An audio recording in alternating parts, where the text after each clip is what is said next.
तमसः परस्तात्। पर यह बात तुम तभी जान सकते हो जब अज्ञान से ऊपर उठोगे, क्योंकि ये परमात्म तत्व अज्ञान से नहीं जाना जा सकता। अज्ञान सीधा अर्थ देह भाव, यही अज्ञान है। फिर इसकी व्याख्या विस्तार से करते रहो। मूल अज्ञान का स्वरूप अपने स्वरूप का विस्मरण करके अपने को देह मानना है। बस इसी की परीक्षा कर लो कि आप अज्ञानी हो कि ज्ञानी हो। शरीर में ममता है, अहमता है, यह अज्ञान का लक्षण है। अज्ञान से युक्त हम परमात्मा को, प्रभु को नहीं जान सकते, क्योंकि अज्ञान से अत्यंत परे है, अज्ञान से सर्वथा रहित है। तमसः परस्तात्, तमसः अंधकार, अज्ञान अंधकार से वो परे है। लेस मात्र भी अज्ञान रहेगा तो आप प्रभु को नहीं जान पाएंगे। पूरा देहाभिमान, पूरी भोग वृत्तियां और ज्ञान विज्ञान का वर्णन प्रवचन कर सकते हैं, पर अनुभव नहीं हो सकता। जब तक देह भाव है तब तक ना शांत भाव है, न दास्य भाव है, न सख्य भाव है, न वात्सल्य भाव, न कांता भाव, न सहचरी भाव। वो देह भाव से विषयों का ही चिंतन करता रहेगा। देह भाव छूटा कि फिर उसकी योग्यता उसके भाव के अनुसार हो जाती है। आदित्य वर्णम, जैसे सूर्य उदय होने पर अंधकार नहीं रह जाता, ऐसे ही भगवान का आश्रय लेते ही जब ज्ञान का प्रकाश होता है तो अज्ञान अंधकार नष्ट हो जाता है। आदित्य वर्णम, सूर्य की अब उपमा दे रहे, जैसे सूर्य प्रकाशित हो तो ही काम बने अंधकार नाश का। नहीं, जितनी भी प्रकाश की वस्तुएं सब कर दी जाए, बड़े बड़े पहाड़ों में आग लगा दी जाए, खूब बड़े बड़े हाइलोजन लगा दिए जाए, जगह जगह मोमबत्ती, दीपक, जो भी आप कर पाओ, पर क्या अंधकार का नाश हो जाएगा? नहीं होगा।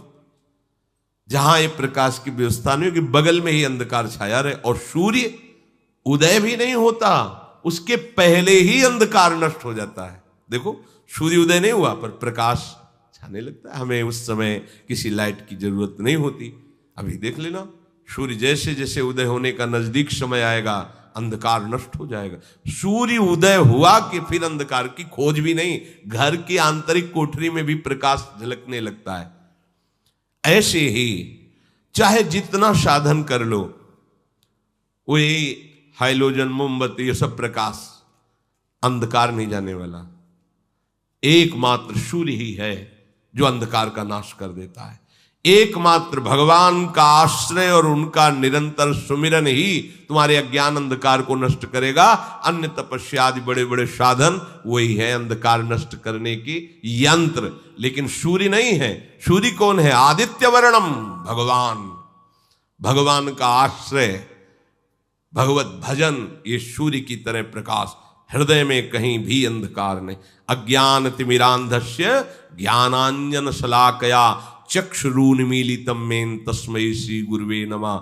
वो हमारे नेत्रों में ज्ञान का प्रकाश कर देते हैं, अज्ञान अंधकार का नाश हो जाता है। इसलिए भगवान को कहा कि मन बुद्धि आदि को भी जहां से प्रकाश प्राप्त होता है, अज्ञान का सर्वथा जहां से नाश हो जाता है, वो हमारे प्रभु श्री हरि है। आदित्य वर्णम अनुस्मरेत अचिंत्य रूपम। बहुत समझने का विषय है। हमारे प्रभु का रूप कैसा, आप भाव करें तैसा। अचिंत्य रूपम, उनका क्या स्वरूप है, आप जैसा भाव करें। देखो, गोस्वामी जी इसी को सरल भाषा में कहते हैं, जाकी रही भावना जैसी प्रभु मूर्ति देखी तीनु तैसी। प्रभु कैसे? बोले जैसी आपकी भावना वैसे ही आपको भगवत दर्शन होगा। वैसे तो अचिंत स्वरूपम, तुम्हारे चिंतन में आने वाला तत्व नहीं है श्री हरि। जैसी भावना आपकी, आप जैसी भावना से सत्य का आरोप कर लेंगे वैसे ही अनुभव आने लगेगा। ये भगवान का खेल है। जैसी भावना करेंगे आप, पत्नी भावना से तो भगवान मेरा पत्नी बना हुआ है पक्का 100%, 99 नहीं। आप पुत्र भाव, वही पुत्र बना हुआ है मेरा हरि ही, दूसरा नहीं, पक्का। जिस दिन तुम्हारे नेत्र खुलेंगे तो तुम देखोगे तो मैं भगवान में ही खेल रहा था, मैं भगवान में ही खेल रहा था, चूक गया, चूक गया। जा पर जाकर सत्य स्नेहु, सोते ही मिले ही न कछु संदेहु। यदि आपने सत्य स्नेह कर लिया शरीर से, संबंधियों से, वही परमात्मा आपको भाषित हो रहा है वैसे ही। यदि अचिंत्य स्वरूपम, जो मन बुद्धि के अगोचर तत्व श्री हरि का रूप जो गुरु ने प्रदान किया है, अब आप उसका आगे कह रहे हैं अनुस्मरे, तो वो तुम्हारे स्मरण में आ गया, बस जीत गए, सब जीत गए।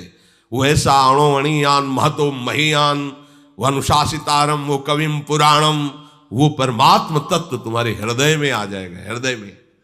खास बात है अनुस्मरेत, अनुमान होता बार बार, स्मरण के बाद स्मरण, स्मरण मतलब तार नहीं टूटना चाहिए, तैल धारावत।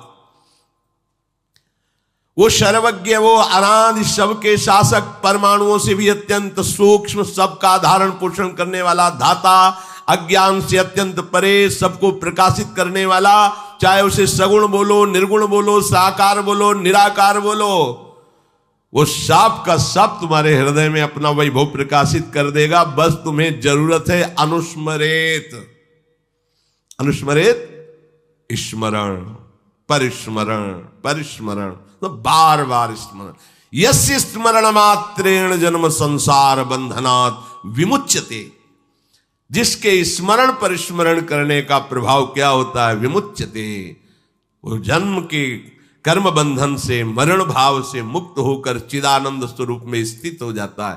खास बात यही है, स्मरेत, अनुस्मरेत, बार बार स्मरण, बार बार प्रभु की याद। ये प्रभु अपना परिचय इसलिए दे रहे कि तुम जान लो कि तुम्हारे प्रभु कैसे हैं। ऐसे महान प्रभु के तुम दास होकर किसी व्यक्ति का आश्रय, किसी वस्तु का आश्रय, कहां फंसे हो, कहां हो तुम? राग द्वेष निंदा कहां हो तुम? अभी तो तुम देह भाव में, माया में विचर रहे हो, अभी साधक नहीं हो, अभी उपासक नहीं हो। साधक उपासक तो हर जगह अपनी प्रभु की महिमा को देखता है। अणो अणियान महतो महियान। पूज्य भाई जी से हनुमान प्रसाद पोद्दार जी ने अपनी वाणी में लिखा कि जहां से सुई के पीछे वाले छेद में धागा जाना मुश्किल होता है, हमारा श्री कृष्ण वहां से अनंत ब्रह्मांड पार कर देगा। अनंत ब्रह्मांड इतना सामर्थ्यशाली, कर तुम अकर तुम अन्यथा कर तुम। आप किसका हम आश्रय लें? ये सब मृत्यु के काल के कलेवा शरीरों को अहम मानने वाले, इनका हम आश्रय लें? ऐसे प्रियतम, ऐसे स्वामी का दास होकर किनका आश्रय ले? है ही नहीं कोई, तो किनका? दूसरो न कोई, मेरे तो गिरधर गोपाल, दूसरो न कोई। अनुस्मरित कहने का भाव है कि आप जब निरंतर चिंतन करेंगे तो आपको अलग से कुछ भी ज्ञान प्राप्त करने की जरूरत नहीं पड़ेगी। यही खास बात है।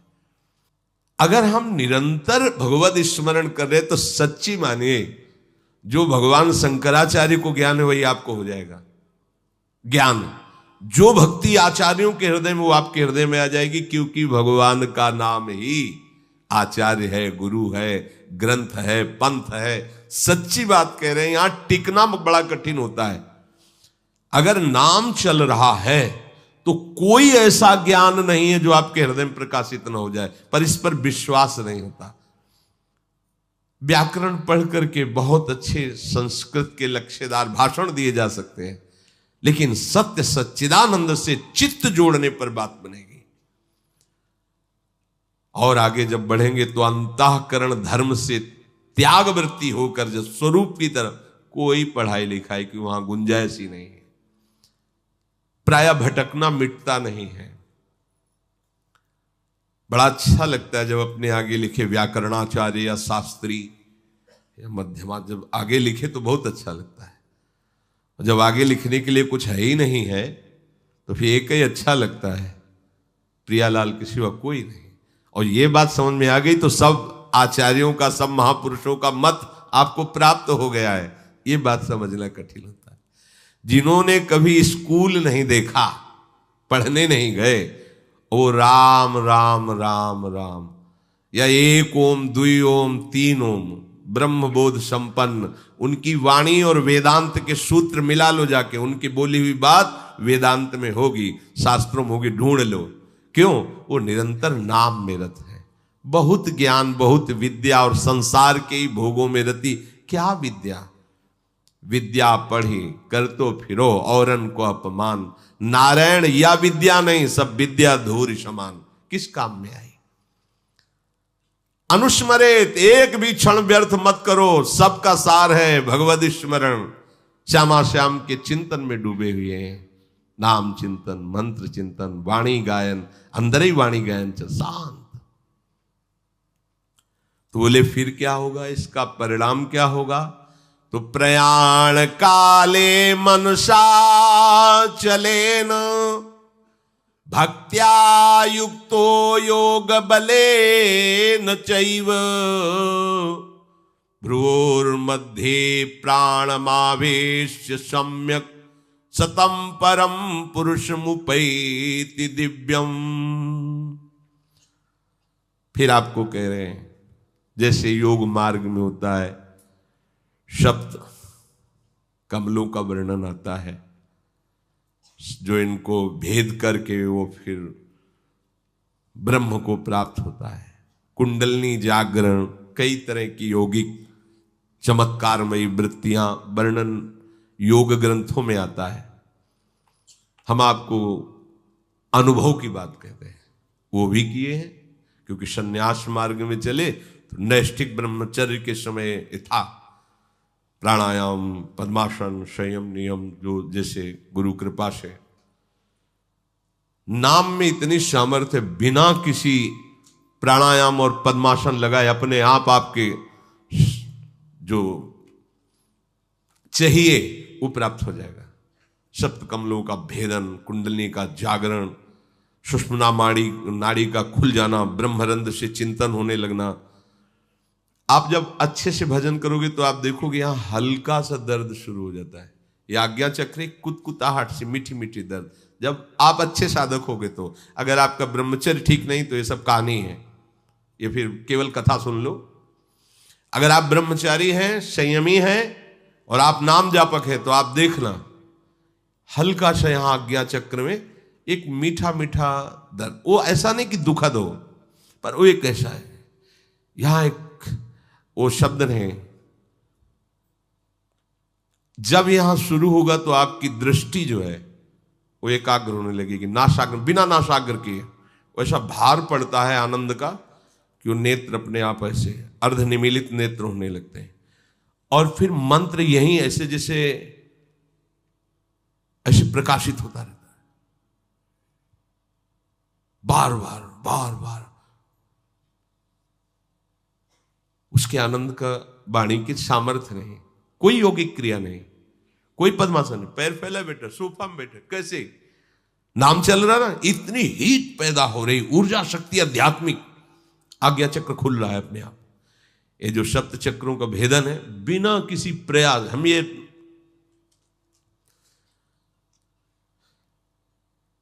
पूरे शरीर में कंप शुरू हो जाएगा। अगर आपको एकाग्रता पूर्वक नाम जप करें तो संभाल नहीं पाएंगे, मतलब एक एक नस नाड़ी कांपने लगी, जागृत हो रही कुंडली। नाटक करने की जरूरत नहीं, इसमें नाटक नहीं होता। जैसे आए थे कि भाई कुंडली जागृत हो, जैसे किसी को भूतावेश नहीं होता हो, ऐसे ये सब बहुत गंभीर मुद्रा होती और संभाल रहा है बस शांत एकदम भगवदाकार जागृत हो रही। कुंडलनी जागृत करने में यौगिक क्रिया में धोखा हो सकता है। अगर कुंडलनी का मुंह जरा सा नीचे हो गया, मान व्यभिचारी हो जाएगा, भ्रष्ट हो जाएगा। नाम जप की अगर वाला शब्द नहीं है, सीधे जागृत होती है।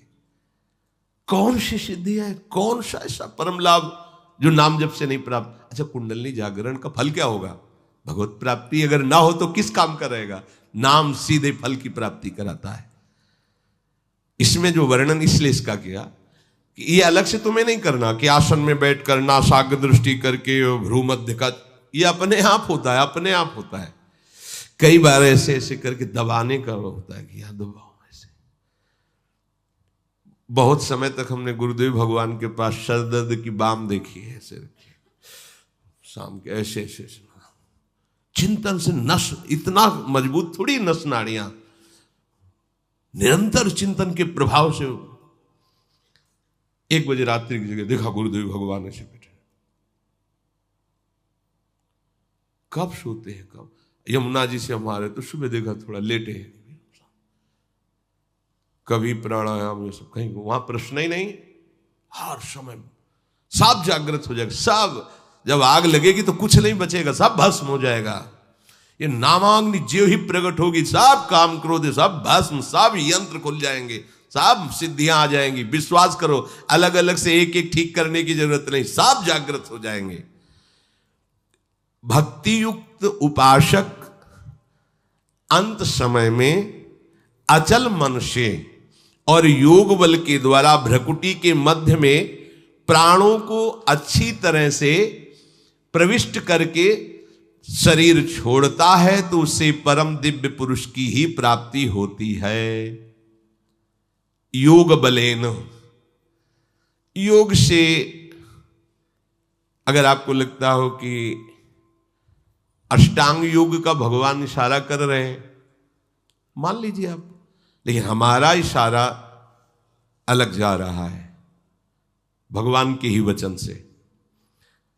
योग भगवान कराते हैं, अष्टांग योग में हम करते हैं, आसन प्राणायाम प्रत्याहार ध्यान धारणा समाधि, और भक्त का योग भगवान कराते हैं।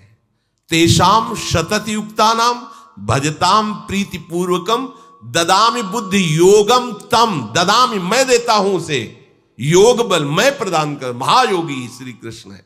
बुद्धि योगम तम ये नमाम उपयांति थे, मैं उसे योग, ये है निर्भय योग। सच्ची अगर कभी योग के मार्ग में कदम रखें अष्टांग योग में, तो पहला सूत्र याद कर लीजिए, अगर ब्रह्मचर्य नहीं तो आग से खेलना होगा। पद्मासनों में बैठा प्राणायाम करना और कहीं कुंडलनी आज जागृत की वृत्ति और ब्रह्मचर्य क्षीण, तो आगे चलकर ऐसे भयानक रोगों से ग्रसित हो जाओगे जो आपका जीवन जीना मुश्किल हो जाएगा। ये हम बड़े बड़े योगियों से गंगा किनारे मिले, बहुत ऐसे काहे को झंझट में फंसे, अरे राधा राधा राधा राधा राधा राधा, भाव कुभाव अनख आलसहु, नाम जपत मंगल दिशि दसहु। पर वो अहम को इसमें पुष्टता नहीं मिलती ना, उसमें मिलती है 4 घंटे पद्मासन में बैठता हूं, ये मैंने ये जागृत किया, मैंने वो जागृत किया, तो है सब देह है के अंदर ना, स्वरूपगत थोड़ी बोल रहे हो, तो अहम धर्म से ही तो है ना, अभी बात नहीं बनी। असम प्रज्ञात विचक्षणा समाधि में पहुंचा हुआ ही ये सब त्याग कर, और ये समाधि प्रेम समाधि के आगे लघु है, और प्रेम समाधि के लिए पद्मासन की जरूरत नहीं है, राधा राधा की जरूरत है। राधा राधा राधा। उद्धव समस्त योगों की ज्ञाता है पर प्रेम योग का ज्ञान नहीं है। जब गोपी जनों से मिलते हैं तो कहते हैं तुम हमें योग सिखाने आए हो, भी तुम कुछ नहीं समझते कि योग किसको कहते हैं। जब गोपी गुरु बोली तो उद्धव शिष्य घुटने टेक दिए कि अभी तुम खुद नहीं समझे कि किसको योग कहते हैं, अभी योग क्या जानते हो, तुम श्री कृष्ण के समीप हो तो तुम अपने को योगी समझते हो। देख यार, रोम रोम में श्री कृष्ण समाया हुआ है, वो दशा देखी कि लोट पड़े चरणों में। प्रेम योगी से बड़ा कोई योग नहीं होता, और ये प्रेम किसी साधन से नहीं मिलता, ये केवल नाम। प्रेम मूल यह नाम है।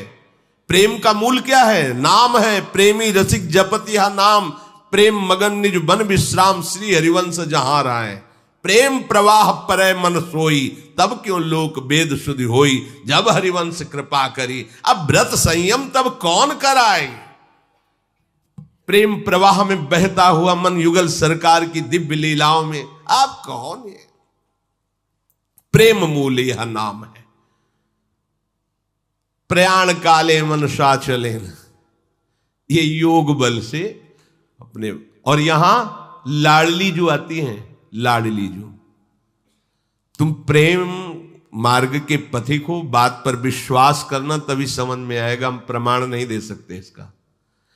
अरे थोड़ी सी मन में परेशानी होती है तो लाडली जू को चैन नहीं मिल पाता, फिर अंतिम परेशानी में वो आप विराजमान रहे निकुंज में लालजू को गलबैया दिए, सवाल नहीं उठ सकता। दासी वत्सला कर हे राधा, थोड़ा भी अपनापन में लाडली जू व्याकुल हो जाती है कि इसको मानसिक परेशानी जरा सी भी आती है,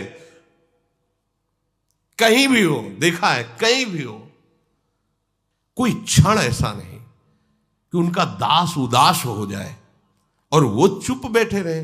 निर्मोही समझते हो क्या? उनको निष्ठुर समझते हो? करुणा समुद्र है, अति उदार करुणा वरुणालय युगल सरकार है। फिर तुम्हारी अंतिम समय की स्थिति होगी, तुम्हें योग बल का प्रयोग करना पड़ेगा। तुम्हारा योग बल लाडली जो है वो मुस्कुराती है, चल मेरी सखी बनकर मेरी सेवा में रहे, मुझे भ्रकुटी मध्य में चिंतन करने की जरूरत नहीं है, मुझे राधा राधा राधा राधा, गोरे चरणारविंद की ठसक और राधा राधा। पर एक ये भी सिद्धांत है, भक्ति युक्त हृदय वाला, भक्ति जानते हो किसे कहते हैं? प्रियता। भक्ति का सहज शब्द है प्रियता, और प्रियता में ही सेवा की पुष्टता होती है, जिससे प्यार होता है, प्रिय लगता है, उसी की सेवा में सुख मिलता है। भक्ति का तात्पर्य है अपने प्यारे को सुख पहुंचाने के लिए चेष्टा करना, मन वचन कर्म से। जब हमारी प्रियता प्रभु में होगी, वो कैसे तुम्हें बताएं, मतलब यहां आकर प्रियता शब्द में शब्द नहीं मिलता। कितना प्यार प्रभु करते हैं ये तुम जान जाओगे ना तो निहाल हो जाओगे। पर ये माया जानने नहीं देती, इसका काम है पर्दा करते रहना, पर्दे पे पर्दा डालता रहे, ऐसे डालते रहते कि अनुभव भी होता है, फिर भी पर्दा पड़ जाता है। लगता है प्रिया जो हम पर कृपा करती, तत्काल वो पर्दा डाल देती, नहीं कृपा होती तो ऐसा हो जाता। वो अपनी अनुकूलता को कृपा मानने लगता है, अपनी चाहत की पूर्ति को कृपा मानने लगता। यही माया का कार्य है। जब हम जिससे प्रियता करते हैं उसका प्रभाव हमारे हृदय में आता है। ध्यान रखना, भक्ति का अर्थ है प्रियता।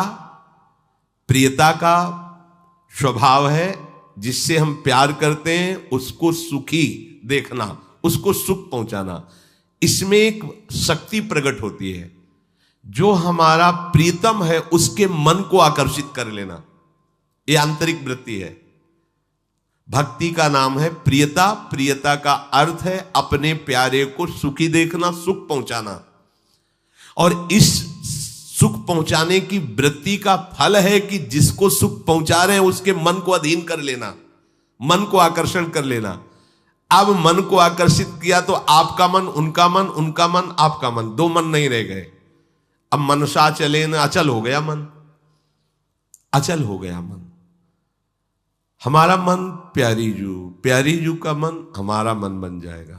तभी तो मन मन की रुचि जाने नेह विद। प्यारी जू के मन में क्या चल रहा है हम अपने मन से जान सकते हैं क्या? नहीं, हमारे मन में प्यारी जू के मन आकर के विराज। अब हमारा मन नहीं है, हमारा मन नहीं है, हमारा मन प्रिया प्रीतम है। वाणी जी, श्री हरिवंश सुप्राण सुमन हरिवंश गनिजय। हा हरि राधा बा वृंदावन सा सहचरी। वृंदावन में सहचरियों के मध्य में विराजमान श्यामा श्याम मन गनिजय। मन बन गए हमारा, प्राण बन गए हमारा, बुद्धि बन गए। कैसे? बोले भक्ति से। भक्ति अर्थात प्रियता, प्रियता अर्थात तत्सुख सेवा भाव। उसका परिणाम आराध्य देव के मन को अधीन कर लेना, आराध्य देव के मन को अधीन कर लेना। अब ये प्रियता कभी मिटती नहीं है, कभी भी नहीं मिटती। सोते जागते उठते बैठते हर परिस्थिति में ये प्रियता हृदय का विषय है, स्वयं का विषय है। अंत काल के समय जब उपासक को पता चल जाता है, जो उस कोटि का होता है, बहिर्मुख को नहीं, कि हमारा समय आ गया, शरीर छूटने, उस जैसे सूचना नहीं होती कि आप तैयार हो जाइए, अब आपका ट्रांसफर है, सरकारी आदेश, भले न बतावे, वो किसी से ना कहे, पर उसे पता चल जाता है। जो सच्चा उपासक, भगवत मार्ग का पथिक, पूज्यपाद सिउड़िया बाबा कृष्णाश्रम, सुबह उठे, बाहर ऐसे निकले, उन्होंने कहा भाई आज यहां शमशान होगा। मतलब क्या बोल रहे हैं बाबा? देखो वो गीध दिखाई दे रहा है, आज यहां शमशान होगा। तो सिद्ध महापुरुषों की वाणी सबकी समझ, पता नहीं बाबा किस भाव में बोल रहे हैं। आओ सब लोग बैठो, बैठाला। जिसका जन्म हुआ उसकी मृत्यु निश्चित है, इस श्लोक की व्याख्या। और आत्मा का न कभी जन्म हुआ है न उसकी कभी मृत्यु होती है। इसलिए आप सब निश्चिंत रहना, निर्भय रहना। क्या सूचना दे रहे हैं कि अब ये शरीर जाने वाला है, पर किसी को ऐसा लग ही नहीं रहा था कि मतलब बाबा अपने प्रति बोल रहे हैं। थोड़ी देर हुई, बुलाओ आनंद ब्रह्मचारी, सुनो वो प्रभुदत्त ब्रह्मचारी की भागवती कथा का सुनने का मन है, सुनाओ। सब लोग शांत भाव से सुनो कथा। लगाया पद्मासन, बैठ गए शांत। इतने में वो क्या नाम था, वो आया और कहा मुझे मोर पंख दीजिए।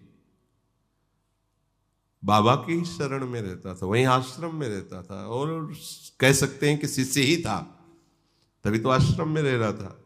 बहुत बार उसकी शिकायत आई थी, तो जब कोई कहता बाबा इसको निकाल दो, तो बाबा कहते उसको क्यों निकाल दे, कमंडल उठाए हम ही जा रहे हैं।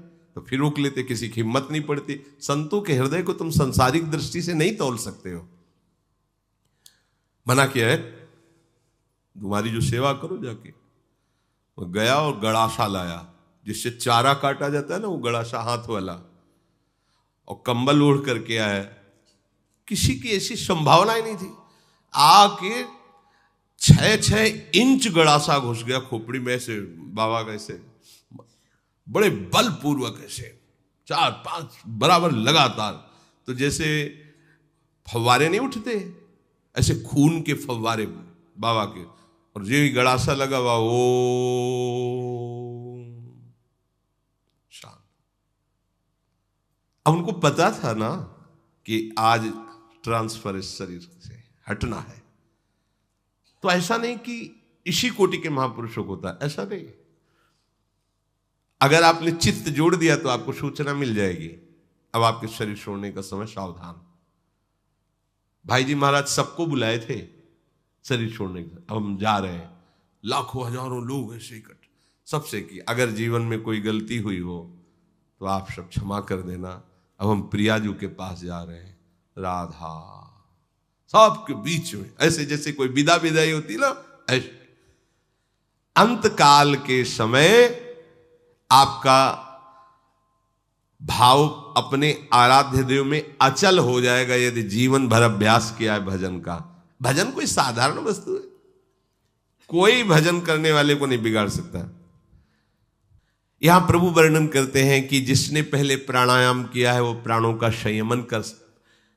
कई बार हमने कहा आपको प्राणायाम से प्राणों का संयमन करने की जरूरत नहीं, नाम में ध्यान दीजिए। देखो जब तक हमारे प्राण स्थूल होते तो नाम में मन नहीं लगता। तीनों का एक योग है, प्राण, मन और वीर्य, तीनों का एक योग है। आपका वीर्य ठीक नहीं तो मन चंचल रहेगा, प्राण स्थूल रहेंगे। आपका मन ठीक नहीं तो आपका वीर्य स्खलित होता रहेगा, प्राण स्थूल रहेंगे। आपके प्राण स्थूल रहेंगे तो आपका वीर्य स्खलित होगा, मन चंचल रहेगा। तीनों का एक है। अगर आपका प्राण संयमित, ब्रह्मचर्य ठीक, मन एकाग्र हो जाएगा, देर नहीं लगेगी। तीनों का एक संयोग है। जब उपासक नाम जप में प्रीति करता है तो लोभ जपता है नाम का। जैसे आराम से बैठे राधा राधा राधा राधा राधा राधा राधा राधा राधा राधा, हो रहा ना प्राणायाम, नाक फुसफुस करने की जरूरत थोड़ी, ऊपर चढ़ा के लेकर फिर राधा राधा राधा राधा राधा। इससे प्राण सूक्ष्म होते हैं। और जैसे ही आपकी प्राणवायु लंबी खिंचेगी तो मन को भागने का अवसर नहीं होता। देख लेना, ये सब अभ्यास की बातें हैं। मन नहीं भागेगा। मन कब भागता है? राधा राधा राधा, बहुत प्राण स्थूल हो गए, श्वास लेने का समय बहुत कम है, वैसे देखो लोग पास बैठते हैं, आवाज आती है, ये स्थूल प्राणों का लक्षण होता है। ऐसे मैदा या आटा ऐसे लगा दो, एक भी नहीं उड़े, तब माना जाएगा कि आपकी प्राणवायु कंट्रोल में हो रही। ऐसे उसमें फर्क नहीं पड़ना चाहिए, वो हिलना नहीं चाहिए कण। इसका मतलब प्राणवायु आपकी सूक्ष्म हो रही, बिना प्राणायाम के भी हो जाएगी। सहज में हमने आपको प्राणायाम बताए हैं, पर करता कौन है? मनमानी करने के लिए सब तैयार है, लेकिन गुरुमानी कौन होता है? पक्की अनुभूति के हम प्राणायाम कह रहे हैं। खूब भजन में रुचि हो जाएगी अगर ऐसा करोगे। देखो राधा राधा राधा राधा राधा राधा कहते हुए अंदर राधा राधा जब अपने श्वास ले रहे, कुछ नहीं पकड़ना, जितना भर पाए रोक लो एकदम। अब अंदर जपो राधा राधा राधा राधा राधा जितनी देर। अब प्राण व्याकुल हुए, छोड़ दो, राधा राधा राधा राधा। इसे आंतरिक कुंभक कहते हैं। बहुत भजन में सहायक है ये, बिल्कुल साइड इफेक्ट नहीं, कोई आपको इसमें प्रतिकूलता नहीं पड़ेगी। जैसे प्राणायाम में साइड इफेक्ट भी, यदि आप सही गुरु के पास नहीं हो तो वो कहीं ना कहीं आप में रोग पैदा कर, इसमें कोई साइड इफेक्ट नहीं। ये अनुभव की बात, बड़े बड़े संतों की बात है। नाम जप करते हुए प्राणवायु भरी, आप स्वस्थ होंगे, आपका देखना शरीर चमकेगा। क्योंकि जब हमारे कितने ऐसे क्षेत्र हैं जिनमें व्यायाम ही नहीं हो पाता, उन यंत्रों को प्राणवायु के द्वारा आंतरिक सबको करना चाहिए। इसके लिए सब साधक सहज में नाम जप करते हुए ऐसे प्राणवायु रोक ली, व्याकुलता भी प्राणवायु निकाल दी, ये एक प्राणायाम। दूसरा निकाल दी, राधा राधा राधा राधा करते एकदम खाली कर दी और रोक दिया, भरा बिल्कुल नहीं। अब नाम जप करो, थोड़ी देर में एकदम प्राण व्याकुल हो, फिर नाम जप करते हुए लिया, फिर छोड़ दिया, फिर रोक दिया। इसे बाह्य कुंभक कहते हैं। ये दो प्रकार का कुंभक है, एक आंतरिक कुंभक, एक बाह्य कुंभक। और फिर शुरू करो, लंबी वायु श्वास वायु घसीटना, बिना रोके उसको छोड़ देना, फिर घसीटना। ये तीन ही आपको बहुत लाभदायक करेंगे, बहुत लाभ प्रदान करेंगे। यदि आपको कब्ज होती है तो ये अनुभव की हुई, प्रयोग की हुई दवा और कोई साइड इफेक्ट नहीं। आप छोटी हर 1 चम्मच और 1 चम्मच या 1.5 चम्मच इसबगोल की भूसी दोनों मिला लीजिए कटोरी में, और 250 ग्राम दूध बिना चीनी डाले, और उसमें उससे उसको ले लीजिए। फिर ऊपर कुछ खाइए पिए नहीं, और 10-5 दिन रोज लीजिए। ये ऐसा नहीं कि बार बार सोच कर, वो आपकी आंतों को ठीक करके मल। क्योंकि साधन मार्ग में कब्ज होना ये बहुत हानि का विषय हो, इससे ब्रह्मचर्य की भी हानि होती है, भजन में मन नहीं लगता, प्रमाद स्थिति रहती है। प्रभु कह रहे हैं प्राणायाम के द्वारा प्राणों को रोकने का जो अधिकार प्राप्त किया उसको कहते हैं योग बल। और यहां भजन बल से सब प्राणायाम ऐसा हो जाता है कि सुधि नहीं रहती प्राणों की भी, हम हैं ये भी सुधि नहीं रहती, केवल मंत्राकार वृत्ति चल रही। फिर जैसे कोई सो के उठाओ ऐसे चेतना जागृत होती है। अरे भजन करो, देखो खुद भजन की एक अपार सिद्धियां हैं। उस योग बल के द्वारा भ्रुवों के मध्य भाग में जो द्विदल चक्र है, उसमें सुषुम्ना नाड़ी में प्राणों को अच्छी तरह प्रवेश करके चिंतन करते हुए जब शरीर छोड़ता है तो ब्रह्मरंध्र से प्राण निकलते हैं। यहां से हम कहते हैं राधा बोलो, कहीं से निकले श्री जी के पास जाओगे। मानो, विश्वास मानो, जरूरी नहीं कि यहां से फाड़ के निकले तो ही ब्रह्म प्राप्ति होगी। यहां ब्रह्म जिसके सामने घुटने टेकता है, उन महारानी जी की बात कहते हैं। राधा राधा राधा सीधे श्री जी के पास, और सीधे श्री जी की सखियां लेने आएंगी। ये सब नहीं करना पड़ेगा, वो तो योगी के लिए है।